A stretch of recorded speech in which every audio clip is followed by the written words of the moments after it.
எல்லாரும் வணக்கம். நம்ம சேனல்ல இன்னைக்கு என்ன வீடியோ பார்க்க போறோம்னாக்கா கல்யாண வீட்டு முட்டைகோஸ் பொரியல். வாங்க இப்போ எப்படி செய்யலாம்னு பார்ப்போம். கடலெண்ணெய் ஒரு 2 டீஸ்பூன், கடுகு,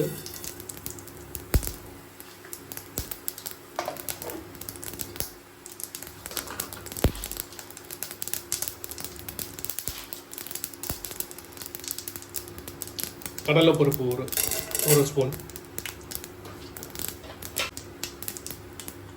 உளுத்தம்பருப்பு ஒரு ஸ்பூன், ஒரு டீஸ்பூன்.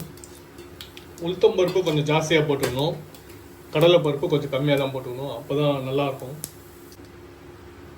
காஞ்ச மிளகாய் 2 கட் பண்ணி போடுறேன்.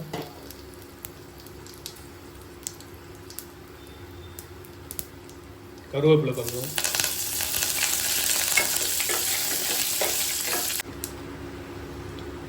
இப்போ கடலைப்பருப்பு எல்லாம் உளுத்தம்பருப்பு காஞ்ச மிளகாய் எல்லாம் நல்லா இது ஃப்ரை ஆகிடுச்சு.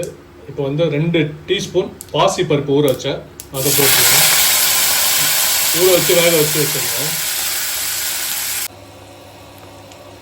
கோஸ் போட்டுருவோம்.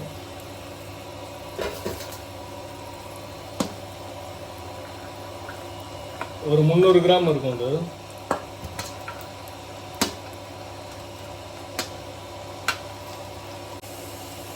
சால்ட் ஒரு ஸ்பூன் போட்டுப்போம். 1/4 டம்ளர் தண்ணி,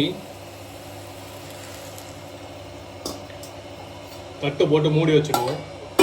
ஒரு 8லேருந்து 10 நிமிஷம் நல்லா வேகட்டும், அப்புறமா பார்ப்போம். 12 நிமிஷம் ஆயிடுச்சு. இப்போ எப்படி இருக்குன்னு பார்ப்போம்.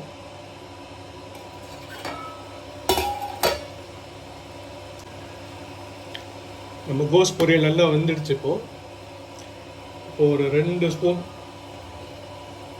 தேங்காய். கோஸ் பொரியல் ரெடி ஆகிடுச்சு. நீங்களும் செஞ்சு பார்த்துட்டு எப்படி இருக்குன்னு சொல்லுங்கள். கல்யாண வீட்டு முட்டைகோஸ் பொரியல் இப்போ எப்படி செய்யறதுன்னு பார்த்தோம். நீங்களும் செஞ்சு பார்த்துட்டு எப்படி இருந்ததுன்னு சொல்லுங்கள். இந்த வீடியோ உங்களுக்கு பிடிச்சிருந்தா லைக் பண்ணுங்கள், உங்கள் ஃப்ரெண்ட்ஸ்க்கு எல்லாருக்கும் ஷேர் பண்ணுங்கள், கமெண்ட்ஸ் பண்ணுங்கள், நம்ம சேனலை சப்ஸ்கிரைப் பண்ணுங்கள். அடுத்த வீடியோவில் சந்திப்போம். நன்றி, வணக்கம்.